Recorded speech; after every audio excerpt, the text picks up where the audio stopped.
Welcome to the Almost Perfect Podcast, a celebration of fuck-ups, failures, and falling flat on your face. This is a podcast that believes you can learn from experience, but that experience doesn't have to be your own. Hi, I'm Bob Perfect, and I'm a functional fuck-up. Let's learn from somebody else's mistakes.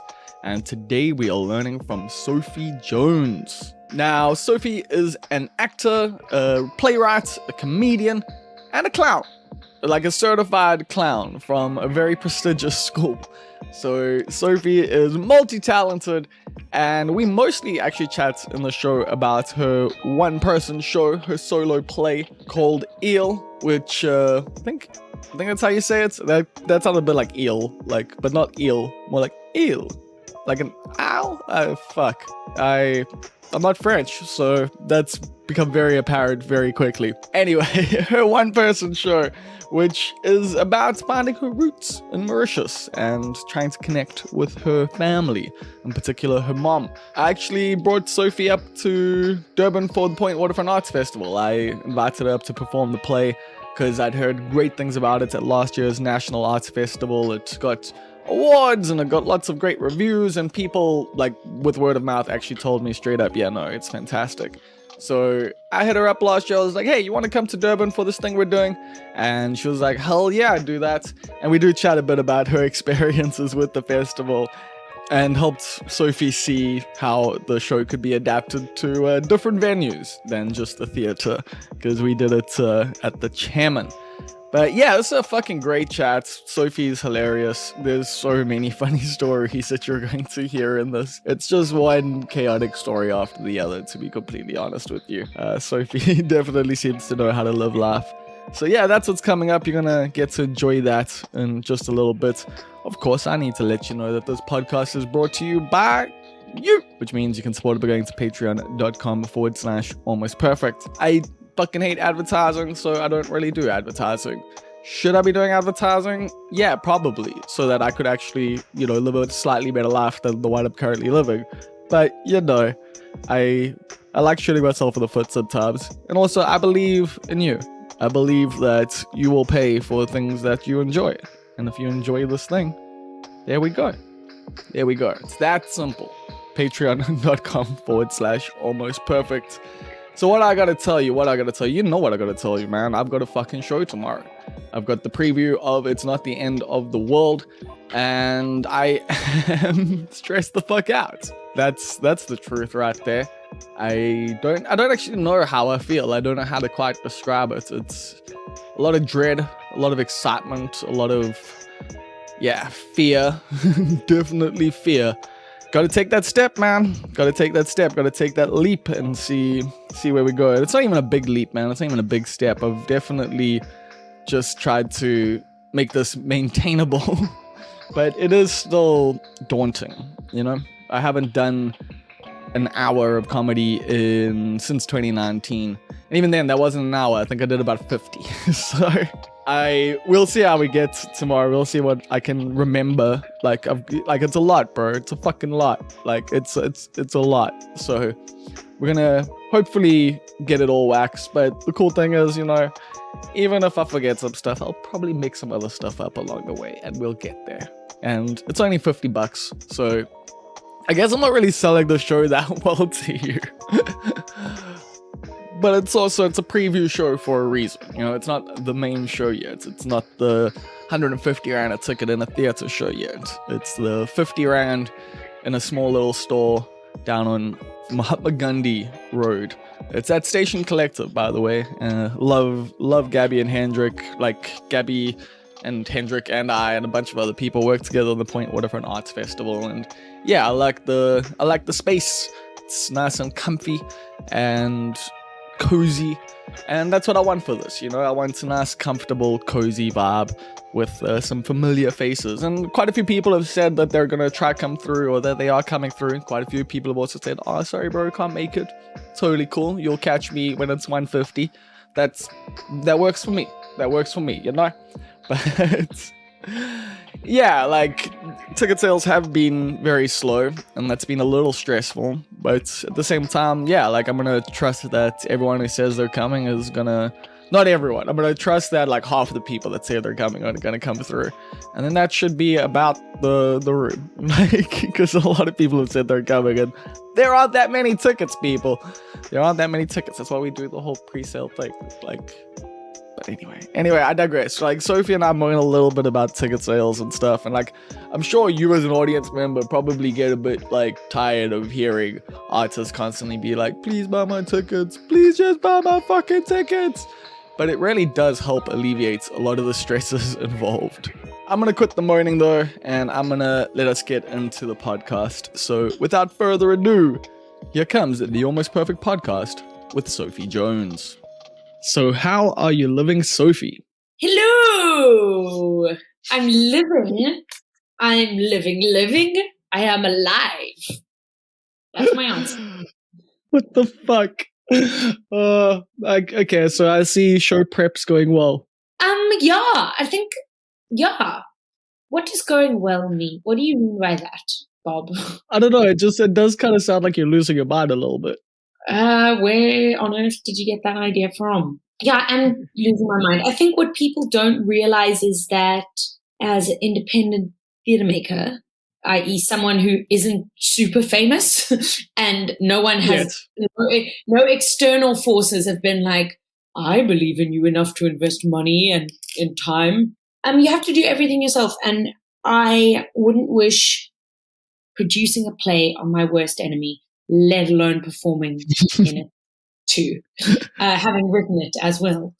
Yeah, I make it sound really negative. It's nice, it's fun, it's stressful, and the worst thing in the world is when people don't buy tickets because they're going to leave it till later, and then the day comes, and then they never end up going because, anyway, when I came to Durban when you invited me to Durban, I remember you saying, oh, Durbanites buy at the last minute, but in Joburg, they also say, oh, Joburgers buy at the last minute, and in Cape Town, they also say, Cape Townians buy at the last minute, and why can't anyone find it? Tickets. Yeah, it's frustrating. Like, I'm dealing with this at the moment. Like, people who listen to the podcast weekly will know this is literally my chat last week, where it's just like, I know it's payday next week. I know I put the show after payday on purpose, you know, like, I know how things go. I know that most of the ticket sales will be on the fucking day. That's how it always goes. But can we just not do that this time? Can we just get the tickets, you know, whilst I'm preparing for this thing, and like I can actually imagine a full room. Yeah. Yeah, I think what audiences forget is that the emotional stress you're putting the person through by not buying tickets might mean that you get a fried chip by the time you actually come to watch the show. So I'm joking. I'm going to be fine. I can't wait. Well, you've done this a few times now. Like, that's the thing, like with the show as well. So that's, I guess it's, you know, a lot of the major prep that you've done before has obviously helped with this, but this is at the Baxter Theatre, which is fucking big. It's, you know, like it's premiere. It's like, it's a big deal, you know? And it's like, I imagine there's also now ways you're going to be doing the show, you know, in terms of, I know it's got simple lighting and simple setup in terms of the stage thing, but obviously there's different kinds of production going on with that room, I would imagine. Yeah. I mean, when you saw it, Bob, I was doing it in a bar with one spotlight that at one moment froze on red and continued to be red for the rest of the show, which I love. Yeah, it's sorry about that. No. It was such a wonderful experience to see the potential the show has to travel.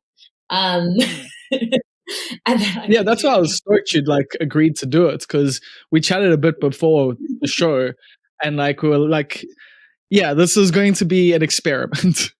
Yeah, I think Point Waterfront Festival, doing the show there was one of my best experiences, because firstly I got to go to Durban, and I've never been to Durban, and I had the best time.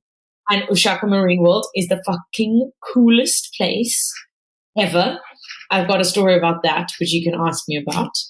Although that was also in the car, like you told that story. Fuck, that car ride was crazy. But we'll get there just now. We're jumping around far too much at the moment.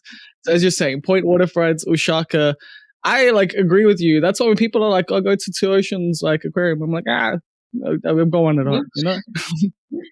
I can understand that. Yeah, Durban was so great. And doing the show in Durban was its whole own experience. My personal favorite was when people were ordering pizza while I was talking about a generational trauma. Once again, I'm sorry about that. I No, don't say should sorry. have It was so I should cool. have explained things better to people with this stuff. But yes, No. teething problems. I really didn't even see it as a problem. It makes a great story. And then there was also that drum kit on the Yes. stage.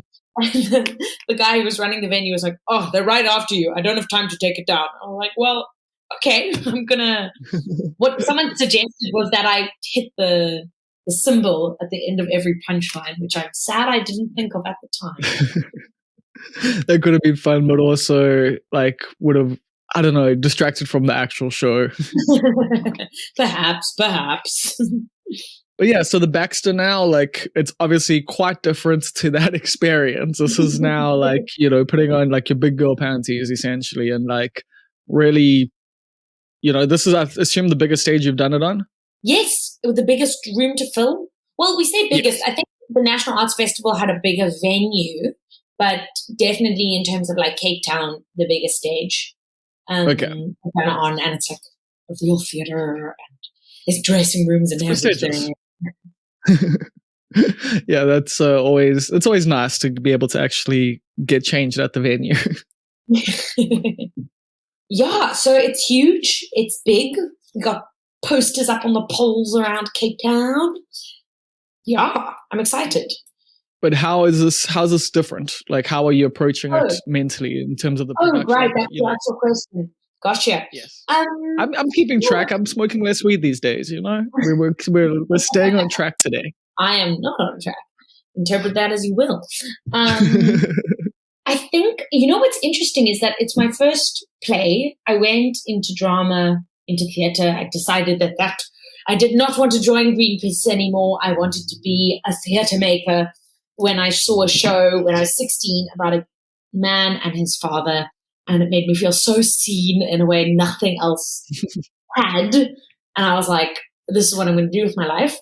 And in many ways, this was kind of my first play my first big play that I've launched and toured. And it's kind of like my first child. And it almost feels like it's been born at the National Arts Festival. It's grown up a bit, and now I've sent it off to school, and it's about to come home, and I get to do it again. So I'm kind of like excited to inhabit it again and tell that story. And I think I've evolved a lot since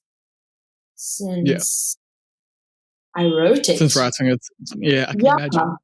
It's got a really happy ending, I think, or a meaningful ending. Like, we can't make people who we want them to be, but we just learn to love them anyway, and in that ourselves. Yep. And then life happens, and not all relationships turn out to be like, oh, I figured you out. Now we get on. I feel like listeners might be confused. It's a play about my mother and I. So in a way, it's nice to kind of get to like tell a fictional story of how one wishes life was. So I'm looking forward to that again. My marketing efforts have been a lot bigger and also bolder. Like, I'm just emailing people, being like, I want to be on your TV show. I've won prizes. You're doing that yourself. You haven't hired a publicist for that. I have actually. Okay. Yeah, I have actually hired a publicist. So we're kind of doing it in conjunction.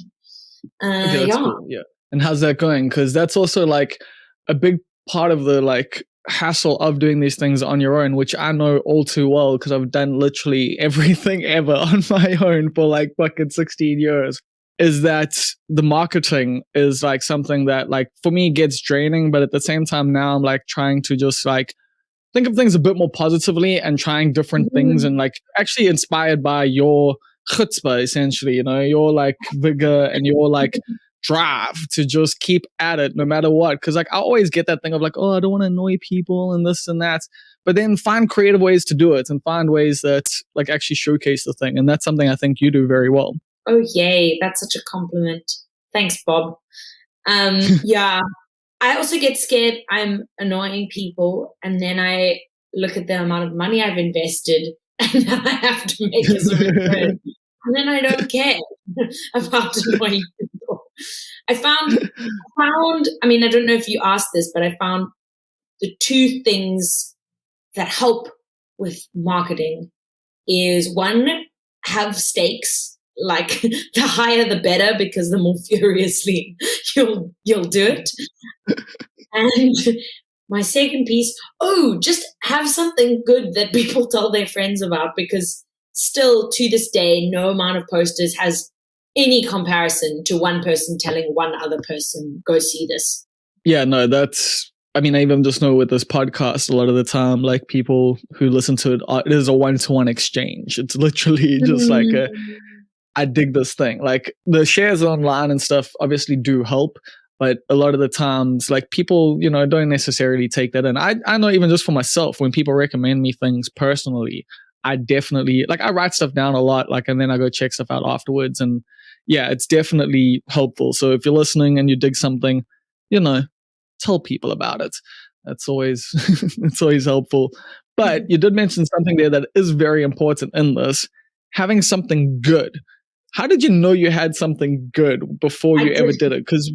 Because that's the thing that's like brave about what you did and are do, like with the show that like stand-up comedians do not do. Because we work like, there's a lot of stuff I'm going to be saying in like the previous show that like is going to just be in that show that I can't test out on, at a pub gig. Like there's just, I can't like explain certain things in certain ways there. But like I've refined a lot of these jokes like over the course of like 4 or 5 years now. And I get to go do these things that I've done 1,000 times before with a few flourishes. You're going with the first time saying, hey, here's an entire fucking show. That's crazy. Yeah. I think maybe that's a bit of my theatre background that helps, because obviously the show there were lots of elements of stand-up comedy. Yes. But with theatre, you don't get to try out bits of theatre 100 times before you put it in a play. So I first wrote the script and was very, very, very fucking sad. And my dad said, you can't make people pay to watch your therapy session. Which is a philosophy really that nice. Should, like many stand-up comedians should take that one to heart. So that's when I realized I needed a stand-up director. And then I was like, Rob, because I've been watching Rob shows at the... Well, yeah, how did you guys meet and how did that relationship evolve? We went, we met at like a stand-up gig one time. Actually, you know where we first met? When I was 11, I entered SA's Got Talent with my sister. And he no fucking way. Yes. No fucking way. And one of the questions that the hosts always ask is, what are you going to do with the prize money? And my sister and I hadn't discussed this, so I took initiative as the older sister. And I was like, give it all to charity. And then Rob was like, are you not going to maybe like just save like 10 Rand for an ice cream? And then I was like, no, all charity. And my sister like was really sad in the car and crying because she was like, I want one ice cream. I just want one ice cream if we win. Needless to say, we never even made it past the like audition phase. But that's where I first met Rob. And then I met him at stand-up. And then I'd always seen his stand-up shows, and he always managed to, and this is probably his theatre background too, to have like funny, and then something really real, profound and meaningful. And that's what I wanted from this show. And I put his name on my vision board, and I was like, I'm going to get this fucking man to direct my show. And then I job shadowed him for a bit, and then I asked him. Actually, you know what? The stars really aligned. I was so lucky. He was mentoring, had been like asked to like choose 3 young comedians to mentor. And he kind of was like, hey, I'm doing this mentorship thing. Do you want to be mentored? And I was like, well, actually, how about a full directing gig? And yeah. Then I showed him the script. He was like, okay, this is, yeah, I think I could do with some more jokes. and then just really put like to find the funny. He would tell me 100 times, like, go back, read it again, write punchlines. So what's that? Yeah, like explain that relationship for people who don't know. What's the relationship like between like actor, writer? Yeah. Between a mentor director or the actor? Well, like both. Like that's what I'm saying. Like what's that relationship like? Like what do they do? What do you do? Like, because that's the thing. I think a lot of people might think, oh no, they're helping you write jokes and stuff, but really, like they're like the editor in terms of like a written piece, in terms of a book or something. They see the overarching things and go, hey, maybe try this, maybe try that. Or am I wrong? No, you're right. He did help me write some jokes, but I think that's just having like a scent for a punchline. And I'm sure you've seen this. I've never watched a stand-up and you're like, I wanted it to go there. Like that would have been so funny, but then they don't. So, yeah. Yeah, we all give each other tags. We all give each other bits. Like, if you see, like in the comedy community, like if you see someone's show and like you think of something funny, you tell them. So he did that with a couple of punchlines. I kind of just came to him with the storyline, which was in the first script, first draft, the sad therapy one, which is the story of a girl who goes on her gap year to Mauritius to try and get away from her mom, but actually to get closer to her and understand her, because her mom is from Mauritius and that's where a lot of her issues come from. So I had this plot line, and then she goes there and she hooks up with a guy and she finds out it's more closely related than she had previously known.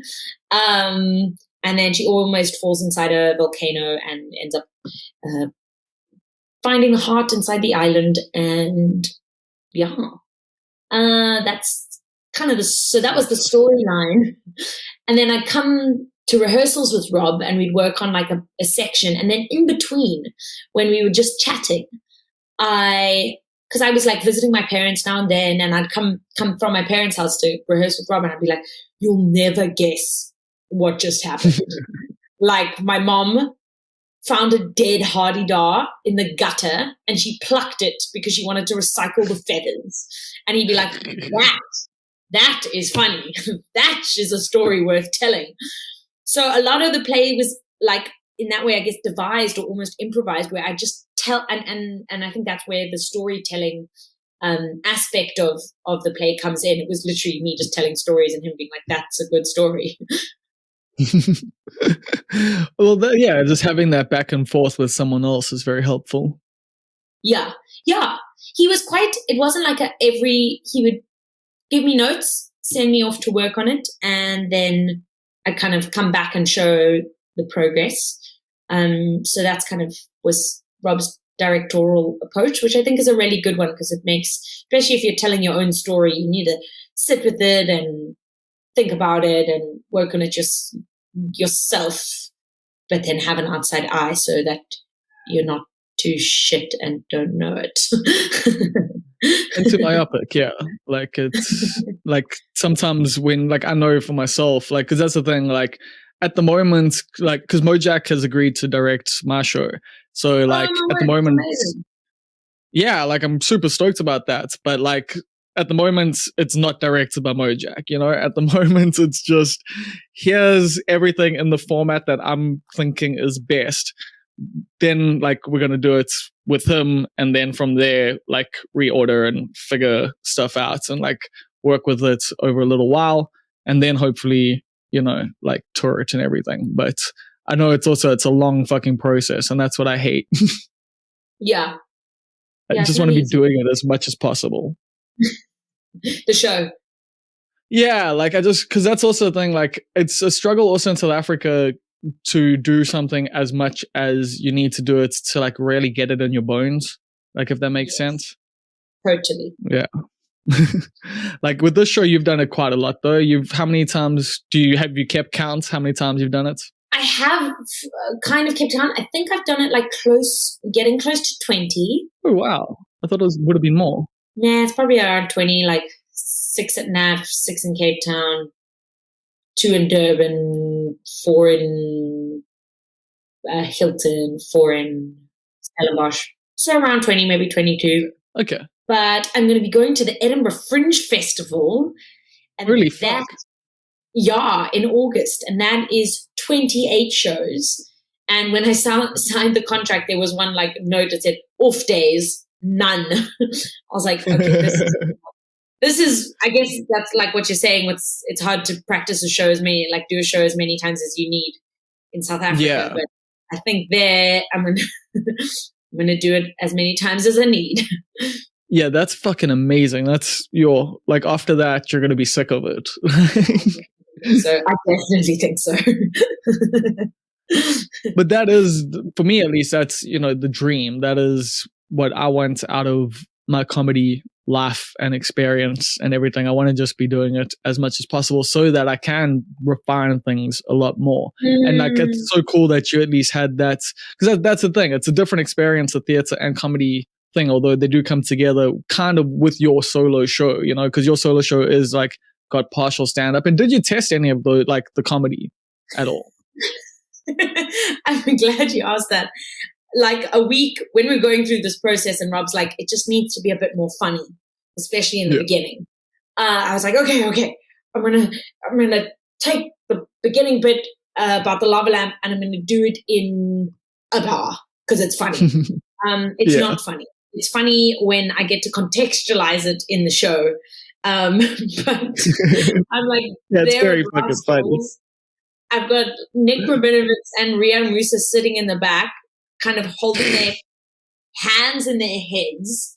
And the audience is just glaring at me. There's a mother-daughter in like the front table who I keep being like, for context for the listeners, as an April Fool's prank one time, I called my mom and I thought it'd be hilarious because she's like kind of sexually conservative. So sometimes I like just shocking her a little bit, freaking her out. She's Catholic. But she also has a mean sense of humor, like a wicked sense of humor. So I just thought it would be hilarious if I called her and told her that I had sexually experimented with a lava lamp and stuck it in my asshole and that the lid had come off. And because it's all concave and pointy, no matter what I did, I couldn't pull it out. And I now had a lava lamp lid stuck up my butt. And she like paused. And for a sec, I was laughing so much, but it was like, I was like hyperventilating, which was great because over the phone, it sounded like I was crying hysterically. And for a minute, I thought she would call it because it was on April Fool's. But bless her soul, she honestly sat there for a second and was like, nope, that sounds like something Sophie would do. I wouldn't put that past my daughter. I praised her my best, but she just said, okay, I'm coming. Do you want a male or a female doctor? That is amazing. That is good parenting. So I'm like doing this, telling the story in the stand-up bar, and there's this mother and daughter in the front row. I'm like, and they're like, no, like we don't do that because we're not disgusting.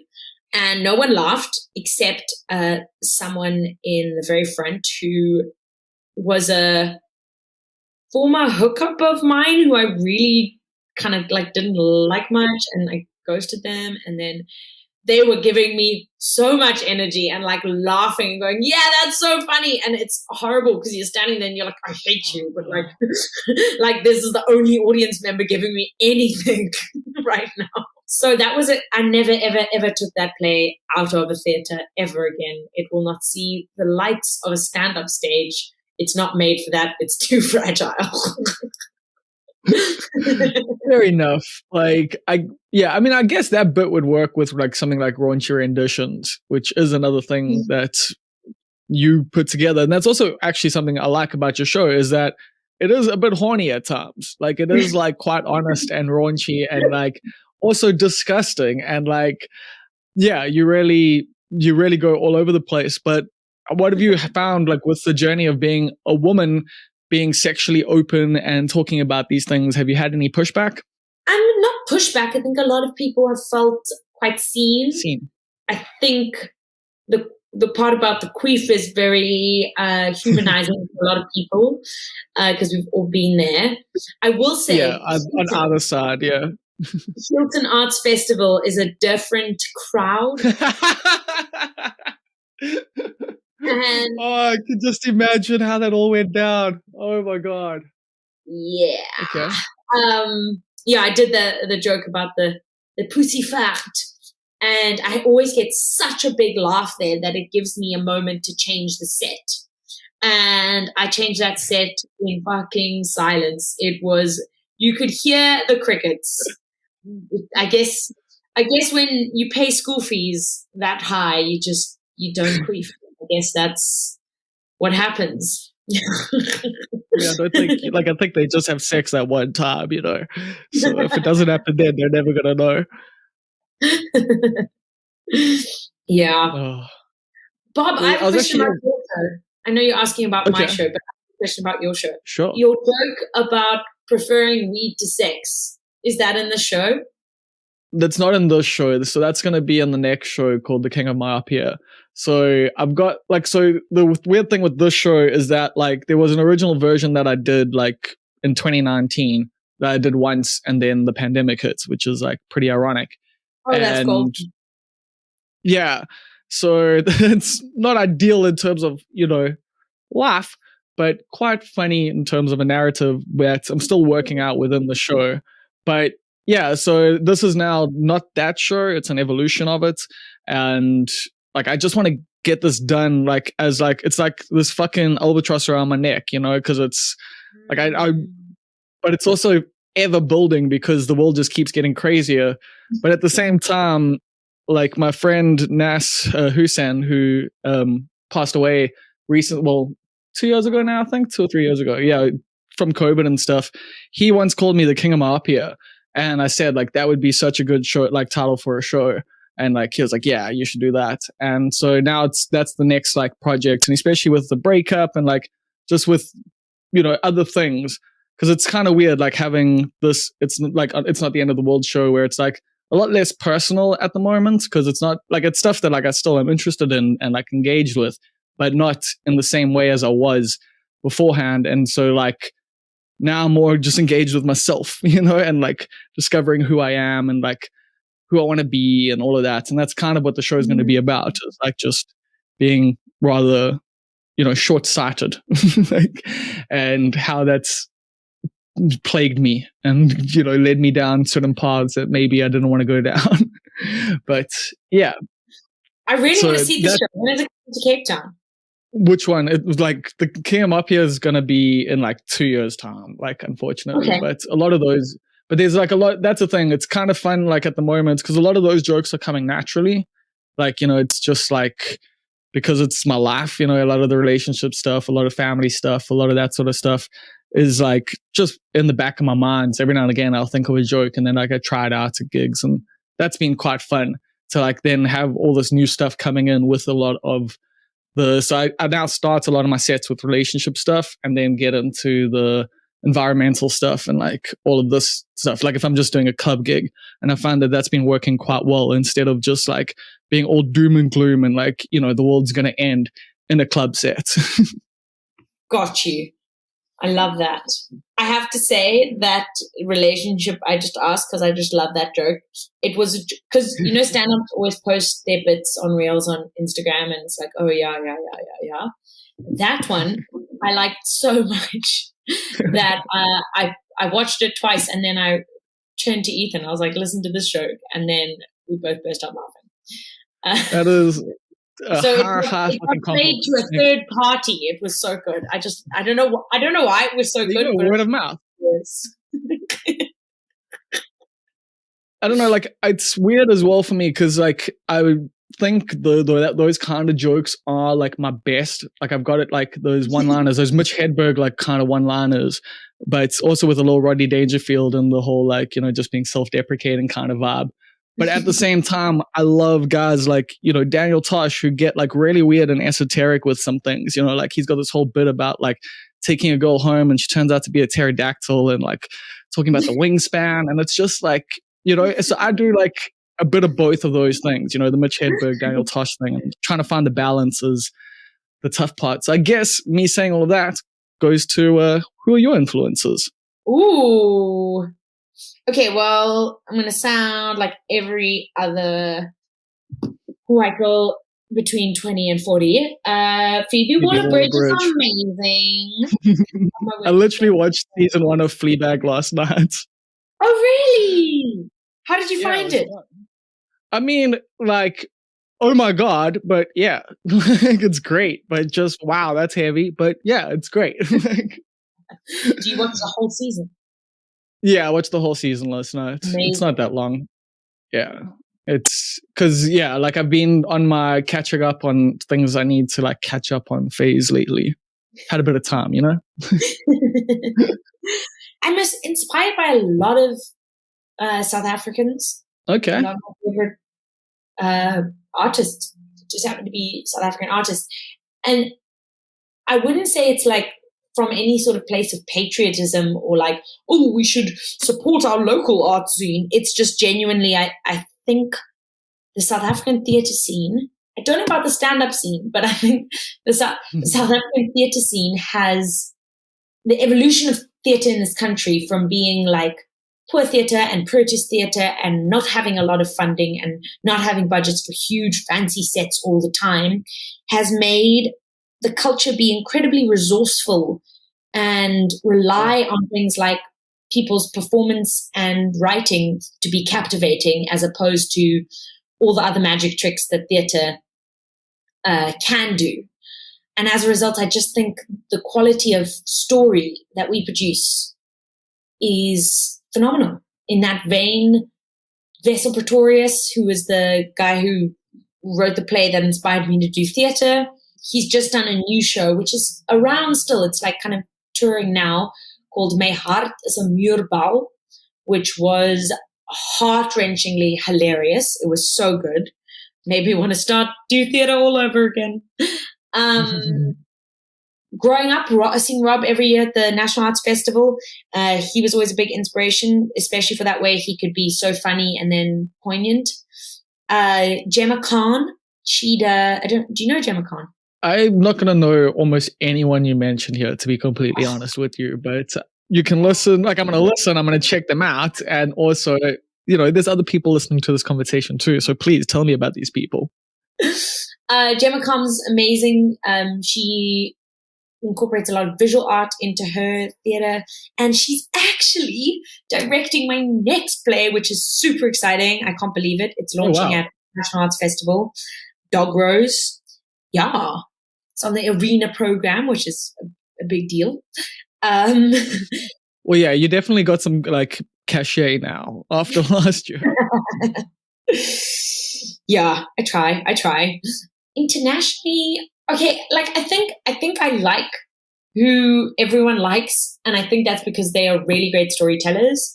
All of Taika Waititi's early stuff. I don't know about the new stuff where everyone's like getting him to direct like what's this guy's name, Thor, all the superhero movies. Yeah, I haven't seen the new one. I'm not like, I don't think like, unless it's Tom Holland as Spider-Man, I don't really care. Like, that's it. Like, I like that. Like, I'm gonna watch that forever. Everything else can get fucked. I don't really give a shit. Yeah, Taika Waititi really inspires me. I just love how he does stuff. Jesse Armstrong, who writes Succession. Oh wow, okay.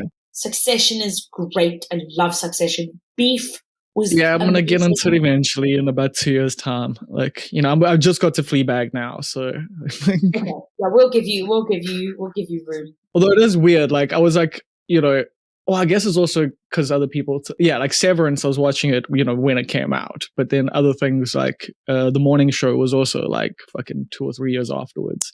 But I guess life's like that. Anyway. Life is like that. Who cares?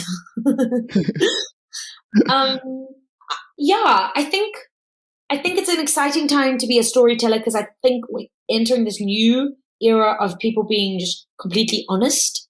Like if you look at sitcoms, what they were 20 years ago, where it's not honest at all, it's just funny or na. But now like things 90 sitcoms and like 50 sitcoms are like kind of the same in terms of like the, you know, subject matter. Yeah. But I feel like now people are being more honest about the fact that we're all like one bad driver away from driving someone off the road. Like one minibus taxi overtaking you in a dangerous way from like punching someone in the face. Yeah. And I don't know if that's a reflection on the fact that kind of post-COVID or just in the last 10 years, like the world has kind of gotten so crazy that everyone is really on the edge, or if for all time everyone's been on the edge, but it's only now that we're acknowledging it. I think it's a bit of like both of those things. Like like it's kind of weird as well because like just reading stuff from like, you know, World War II or whatever, it does seem like people was a bit more chilled like they're like we are, and like, but it's also they weren't constantly bombarded all day long with like, you know, the news, but maybe they were like, I don't like, it's just so strange to like even try and imagine like, but our lives these days with like the constant stream of media, the constant like feedback loop, the whole, all of it is unprecedented, you know, like it really is just a whole new fucking experience. And we are like living in like almost like a transhumanist world where we are like, we've got these devices that are extensions of ourselves, and like they are constantly into like, they're changing everything, you know, like I definitely think it changes comedy and humor and everything. Cause like, I mean, comedy is something that's only really like what, like 100 and something years old, like, and the evolution of it has been somewhat slow up until the last like 20 years where everything's just fucking chaos now. You got like the Eric Andre show and shit like that. And like, yeah, like stuff's definitely heightened from back in the day. And I do think it is because there's just, we're all referencing each other. We're all influenced by each other. We're all seeing so fucking much constantly that, yeah, it is just a lot. Yeah. I wonder if we are all more stressed out because like humans like our bodies co-regulate, like we're a herd of zebra, and like like if one person's stressed, then got their tail up everyone else. Yeah, exactly. But like just breathing and eye contact with someone else who's chilled, like idle conversations, like we don't just chat because we're sitting at the bus stop anymore and we both happen to be here, you know, we just stare downwards. And I wonder if like that daily kind of, for me, I realized the other day, I don't just ponder anymore. Like in high school, I used to ponder all the fucking time. I used to just stare and think about things. Just lie in bed, like with music playing and just like thinking. Totally. And now it's nowadays that feels like torture. 10 seconds of idleness is just consumed with just scrolling. It's crazy. I really hate it, but yeah. No, I'm with you. It's actually like something I'm really like struggling with at the moment is that whole relationship with my phone and just like, you know, the dopamine hits and like just fucking like also, you know, wanting that connection. Cause now that like I've been, you know, living, like I work from home, I live alone, like the internet is my mode of connection. My phone is my, you know, like it's how I interact with the world, with everyone. You know, it's my main source of communication via WhatsApp, Instagram, etc., even like email sometime. And that is just also like the problem. It's like all my friends are there, you know, everyone is there. Yeah. So it's something that like, yeah, definitely plagues me, but it's also something I've like been like just reminding myself is like, someone probably hasn't messaged. Like, and if they have, they can wait a little while longer. It's probably fine. Like, just focus on the thing you need to do. Like, it'll be better for you. You don't need that dopamine hit. You don't need it. Like, you're not going to get it. And then you're going to scroll and then you're going to lose 10 minutes and then you're going to hate yourself. Just don't do it. But, you know, we're all addicts for this shit, I think. Yeah. I wonder what like future generations will look back. Well, I don't know if they'll ever be like, whoa, remember that 20 years where everyone was like phone addicts? Because I feel like now kids are becoming so dumb. From being on I don't know, like, yeah, I don't know. Yeah. I think I know, but that's just my opinion. Oh, because you actually hang out with kids because you're a clown. Yes. That's another thing we could talk about. How the fuck did that happen? I like that we finally got there. That's been on the list. Like, oh, there we go. How did I get to doing clown? So actually, when I was in Mauritius, this was too much of a side tangent to include in the play. When I was 18 in Mauritius, one day I was hitchhiking and it started to rain and this car stopped. And as you do when you're an 18-year-old girl without frontal lobes, you'd get in. So I got in, and it was these two Russian magicians who had come to Mauritius to start a circus. I'm not making this shit up. And then they were like, I was like, oh, I'm also a performer. And they were like, cool, do you want to come live with us while we prepare to do a big performance at the Chinese food festival? And I was like, sure. And they had a Chilean juggler clown living with them, and they lived in this huge house, and they were just like all these bags and cupboards full of circus clothes and all these animal cages. Chaotic at 18. With rabbits and doves and sparrows. And so we lived there together, and the Chilean juggler taught me a bit about clowning. And then later that year, I went to London and I did a clown course, which was really transformational. And I just realized. Who did you study with? Was it like someone like, you know? It was with the RADA, which is only like the biggest theatre school in London. But it was just I'm not going to shoot it down. It was a summer course at RADA, which is the single most impressive thing on my CV in clown. So I can even say I'm a certified clown. I have a certificate and everything. But what about it made you want to go study it? You know, it's such a beautiful, subtle, underrated art form.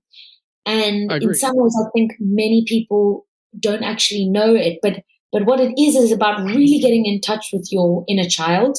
So one exercise, another, because I've done a lot of courses since then, one clown teacher told me just every day, when you wake up, look in the mirror and laugh. Even if it's fake laugh, just laugh till it's a real laugh and just laugh for like a minute. And he said he's told all of his students to do this, and without fail, within 2 weeks, people start to laugh and then they burst into tears. Because it's for some reason I don't know, it's like an effect of being seen and being vulnerable and catharsis of letting all of the, you know, because there's so much to laugh about in life. And most of it's not very funny. Most of it's like traumatic as fuck. The truth breaks through. Yeah. So the catharsis of the laughing just triggers a lot of tears. But that's not why I love. There's another quote that says the clown falls down so that we don't have to. Oh, I like that. And I like that because it's just, I feel like clowns acknowledge how we all like, despite our best intentions, it fucks out. Like you just got like clowns are mice and men, yeah. Yeah, a clown, like a happy clown walking into a circus and he slips on a banana peel, and it's like that's just what it's. I think clowning for me is just really true. It's really honest. So I was always interested in it, and then I moved to Joburg, and I didn't have any money, so I started doing kids' birthday parties, which is the cheapest version of clowning, but they love it when you pop a balloon in your face, so that is amazing. Do you want to like do other side of like types of clowning? Like, because I like imagine as an art form, there's ways to explore it that are obviously more than just being a kid's party entertainer. You know, like as you say, that is like the lowest form of clowning. Well, I'm glad you asked. I once went to a burlesque class because I wanted to try burlesque, and quickly realized that, yes, you know where this is going, Bob. I quickly realized that I couldn't, like, me trying to be sexy was not, it was just so embarrassing for me. And then I thought, because clown, they say, is the art of failing, and burlesque is the art of being sexy. So I thought, what about the art of failing to be sexy? So I have a clown burlesque act, which is possibly my favorite acts of all my acts. I can imagine that sounds fucking amazing. And it's also like you're giving people fetishes they never knew they had, you know? Yeah. I love that. I might use that as a quote. Go ahead. I use one of yours to promote my show. So fuck, burlesque clowning, that is amazing. You're like, I love like you just have all these stories like just coming out, like, and you know, having seen your show, like it's like, you know, that's a lot of good stories in one lifetime. No, just pulling them out just constantly. I take it you're kind of like a, you know, a yes person. You just go with the flow and say yes to anything and everything. I say yes to a lot of things. I had a motto I lived by for a while, which was do it for the story, which was like, even if it's going to be shit or embarrassing, if it's going to make a good story, just do it. And that definitely got me into a lot of good stories. But I feel like I'm 25 now, so my frontal lobes have developed. So it's the most terrible thing. I pause and consider the outcome of things these days. I hate it. And then sometimes I'm like, yeah, getting all this sucks. Just do it. And then I'm like, yeah, but if you... There actually are consequences. If you click tweet, you know, the Kiffness could find you and we could have another one of those. So I have a lot of tweets in draft. Interesting name drop there, yeah. You know that story, right? Yeah. You do know that story. Oh no, I don't know. You had your own Kiffness story. I've like literally the like banner on Twitter for this podcast is like the brand promise of this podcast is that we'll never interview the Kiffness. Like I've had to go at that guy a lot. Yeah, no, I think that's the truth. Do I have a story for you? I obviously am a musical comedian and I do a lot of songs. And lockdown hit and I was like, this is my time. TikTok's blowing up. I'm going to do a musical comedy every day. I'm going to shoot a video. I'm going to write songs. And then I don't know what happened in lockdown. I just know there came a day where I shaved all my hair off. I don't really know what happened, but it was rough. And I didn't do any... I did the same thing, actually. I grew out my facial hair and shaved my head. A slow spiral into a deep decline down the plug. That was lockdown. Yeah. But then... this little shit goes like freaking remixing Sister Bettina into Julius Malema. Or Jerusalem, that's what he did. Jerusalem into Julius Malema. And I got fucking bitter. And then I started a Twitter account because I was like, I'm a comedian, I need to be on Twitter. And late one night, I tweeted, the Kiffness grinds my fucking gears. I can also wrote a song about everything in the news, Dave. Yes. I did make a typo. I said wrote instead of write. And I did tag him when I said the Kiffness. I just thought celebrities didn't have time to actually freaking check out every single person. Yeah, no, he's definitely got time. Like, he's got all the time in the world. So he retweets my tweet and comments, let me know if you need someone to spell check. That's such a low like thing to point out. You're not even engaging with the arguments. It's literally an ad hominem attack, but whatever. That's like that's their whole thing the whole time. It's like, oh, ad hominem attack, bro, ad hominem attack, and it's like literally all they do. But anyway, sorry, I digress. And I'm glad as a human being on Earth, I have experienced what it's like to be cancel dragged on Twitter. But not something like bad. Like it's not that bad. Like I didn't like nothing got dug up from like being in high school or something. Not that I did anything really in high school. I think I can't remember. But like, did his fans take me like I was a tin can at the back of a wedding car? Boy, oh boy. Like lots of people said, like, why don't you do it then? Other people just said, your life is so sad. People stalked my profile, like retweeted other tweets, like hundreds of people just dragging me. So then I was like, okay, fine. Okay, you want a fucking song? I'll give you a song. So then I remixed the Kiffness's song to Blessed for spell check. called him out on his whiteness, about how he like used an apartheid flag in one of his early music videos to be edgy, but didn't like contextualize it, so it just looked a bit weird and racist. Called him out on that. Called him out on his privilege, and I remixed it called "Too Blessed for Spell Check." Yeah, suck it, suck it, Dave. And how was the response to that? Did you get a response? I shared it and he watched it, and I like shared it on Twitter, and it went pretty viral. All of my fans were like, "Go Sophie!" So that was cool. And he said, I think he commented like, "All the best for your career" or something. Yeah, no, it's unfortunate that he just, like so many people just like go down the weird rabbit hole, man, where it's just like the logic leaves their fucking brains and they just get like caught up in the sycophantic fucking like nonsense of people cheering them on for having terrible fucking opinions. It's, yeah. Yeah, and it was like, it's not like discount the fact that white South Africa needs a Jesus who like makes them not feel bad about everything. So when he presented himself, brown hair blowing in the wind, they were like, "I remember it." Yeah. No, like, the pathology of the white South African is, not something we have enough time to get into, I think. At 52 minutes. Yeah, literally. It's like, this we're about to wrap things up. I don't know if we can get into this, but I guess how much. Well, I kind of did bring it up earlier, but like just seeing, like you said, a lot of people feel seen. But other than that, have you experienced much backlash with your work? Yes, I have. I saw a friend who I went to high school with, and she said, "I saw your little play. It was like Moana for white people." And I said thanks. And then I like turned around. I was like, that wasn't a compliment.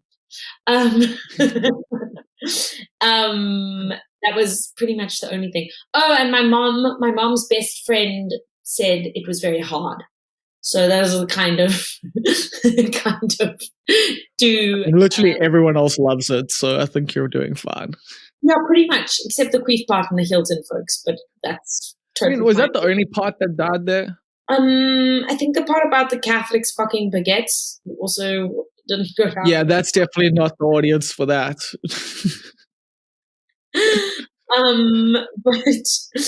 But yeah, not a lot. I think, people just, my offering that I hope is received with the show is that it's really just all I've got, just this humble story of what it is like. And I don't think everyone can relate to it. I think I've been told that many people have wonderful relationships with their mothers, and the idea of a mother represents calm, nurturing safety. But maybe they have daddy issues. Yeah, none of my friends are like that. So I think, maybe not everyone gets it, but I think the people who do really do, and that's all I want. Yeah, I guess like that's the thing, but I mean, it doesn't have to be entirely relatable to be relatable. Like, my relationship with my mom's pretty decent, like these days, but we've definitely had chaotic times, and like, just in general, but the stories are funny. Like that's the thing, and like, mostly funny for me. Like that's the parts that like I mostly remember. I know there's heart-wrenching stuff and that, but like I remember the French guy and the lava lamp butt plug. Those are the parts that stick out for me, even though I know you're weaving this whole narrative like about your relationship with your mom. So there is something for everyone, like if you don't get the mom stuff, you get a lovely whole piece about a butt plug fucking lava lamp. And that's what you can enjoy, folks. Book your tickets now. Well, yeah, I think that's the promo for the show done. I'm going to ask you the question. I'll ask everyone at the end of the show now. What is a big mistake that you've learned an important lesson from? Ooh, I've made so many. I make mistakes so much. I think it's time for the uShaka Marine World story, Bob. I think okay. Look, I don't know what the lesson here is, but cool. If you want to share this, feel free. Like, this is your legacy. It's a great story, to be honest. The lesson is cane cutters restaurant is not where you want to go. I mean, for delicious curry, yes. But delicious curry, when you don't eat delicious curry often, has a certain quality that you're about to share with us. It's such a nice place. I would eat that curry any day. But the day I did eat it was the day before we went to uShaka. And I went with my boyfriend. We had the best time. We were like two children running up and down the slides going like, let's go again, let's go again. And then it was the highest, the slides that go like high, very high, super duper high. And I said, let's start on the highest. He was like, no, I don't. What? So that one, I think it's called the kamikaze. Yes, that one. And he said, no, I don't want to do it. And then I called him a pussy. And then he's like, okay, fine, let's go. And then off we go. He goes down first, laughing and screaming, and waits for me at the bottom. And I go. And for the first second, it felt like flying, and it was amazing. And then what happened is the speed of the water on the slide going vertically through my legs gave me the most significant wedgie of all wedgies, like astronomical pain. So it's just like it was like being hung from your undies. Like, it was so sore. And at this stage, my body's actually kind of dropping through air and barely kind of touching the slide. Yeah, because it bumps like a bit. Like, that's the thing. Like, it's not like you're not always touching that slide. You're definitely like getting launched a few times. And because of that, I think my body thought I was dying. But I just remember seeing my boyfriend's face, like him smiling and then like dropping into this like, oh shit, something terrible has happened, because my face indicated that something terrible had happened. And what I felt, honestly, it felt like the wedgie was so intense and so fast that I'd ripped my perineum, like they do when people give birth. And I'm like waiting for the pool of blood to swirl around me in the pool at the bottom. He like rushes over, like picks me up out of the thing. And it would have been like kind of cute and hot, except the pain of my bum was so unbelievable. And then I went to the bathroom. I like could hardly walk. And when I got there, I discovered that my perineum was relatively intact, and that the feeling was not blood, but it was the cane cutters. And my body had thought it was dying because of the sheer drop, and it had been like, sphincters, let's release. We're going to die now. And I shat myself on the big slide at uShaka Marine World. I did tell management, and they said it was fine, which made me super concerned about the amount of cleanliness in those pools. There's so much fucking chlorine in that water. Like, I think, it kills everything.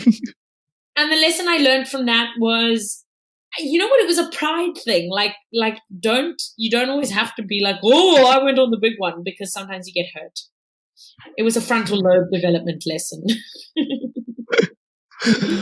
Oh, cool. Well, that is an amazing story to end this on. I don't think anyone's quite left us with such a visual rendition as well. I'll probably regret your storytelling skills coming. Yeah, like that's what I said. It's your legacy. You know, it's only going to be on the internet forever. The AI is only going to learn from this about you and like, tailor the ad even better. Oh no. Well, thanks, Sophie, and break a leg for the show at the Baxter Theatre. When is it? How much does it cost, etc.? One last little promo. Let's hear it. It's from the 2nd to the 6th of May. It's 150 Rand. Tickets on web tickets. You can find it through the Baxter Theatre or directly on web tickets. It's going to be a vibe. A vibe. It's fucking funny. It's honest. It's raw. Yeah, it's definitely one of my favorite shows I've seen. I don't see a lot of theater because I don't normally leave it going, holy shit, that was one of the best things I've ever seen. But that was one of the best things I've ever seen. So that's a personal endorsement from me. And Thanks, Bob. yeah.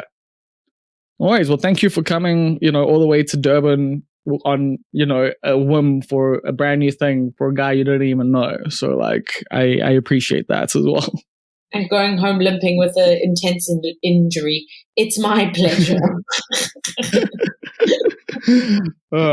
And yeah, thank you for this. Thanks for having me. It's been a pleasure. You know what? It's been on my bucket list as an artist to be on Almost Perfect podcast. So I am honored. Oh, that makes me feel really good. Thank you. So that was Sophie Joans. Man, yeah, I thoroughly enjoyed that chat, and quite a story to end on. Quite a visual thing to leave you with. But that's life, baby. That is life. And I'm actually not going to jibber jabber too much. I know I usually leave you with a whole long diatribe, tell you to go check out different things, blah, blah, blah. But like I said in the beginning, I'm stressed the fuck out, and I've got a whole lot of things to still do with regards to the show, and also other work, because still gotta pay the bills. So I've got deadlines I've got to meet. I've got to practice the fuck out of the show so that I can make sure it's tight as fuck for you tomorrow. I look forward to seeing whoever I see there. Station Collective, show starts at 7, doors open at 6, it's 50 Rand. If you buy your tickets pre-sale, that would really fucking help. But also, I guess, whatever, just show up, give me $50, and I'll tell you some jokes. That's it. That's all I got to tell you. Other than that, it's time for the titular titles tier. And in case you don't know, over at patreon.com/almost perfect, there is a tier. It's a $10 tier. It's a top tier. It's called the titular titles tier. And at that tier, you get to pick your title on the podcast. So these lovely people are all part of the cast and crew right here at Almost Perfect Media. So shout outs to Riz Ventura, the director of purchasing, Karan Salmon, the Almost Perfect hedge fund manager, Karan Chetty, the assistant to the regional manager, Neil Green, the key grip, Russell Grant, the Far East correspondent, Kath Jenkin, the inevitable ruler of the universe and Queen Swifty, Stephen Lalafia, the executive producer, and Rousseau, the storage clerk of subtle heresies in the Lesser Overberg region. Thank you all very, very much. I greatly appreciate it. Also, a big thank you to Damien Root for the smooth as fuck bed music you hear underneath you and the banging intro you hear each and every single week. You can actually check out Damien's band, Hoema. They are launching their EP tonight at Robson's. I'm not going to be there because personal reasons. If you look at the lineup and you know my personal life, you might understand why. But yeah, I support Hoema. I dig Damien, and you should definitely go check them out whenever you get the opportunity. You can actually check out their EP on any streaming platform at the moment. I think it was released today. I've had it for a while now, and I've been digging it. But yeah, anyway, that's that. That's all you need to know. Shout outs to you for listening all the way through to the end, and I will catch you on the flip side.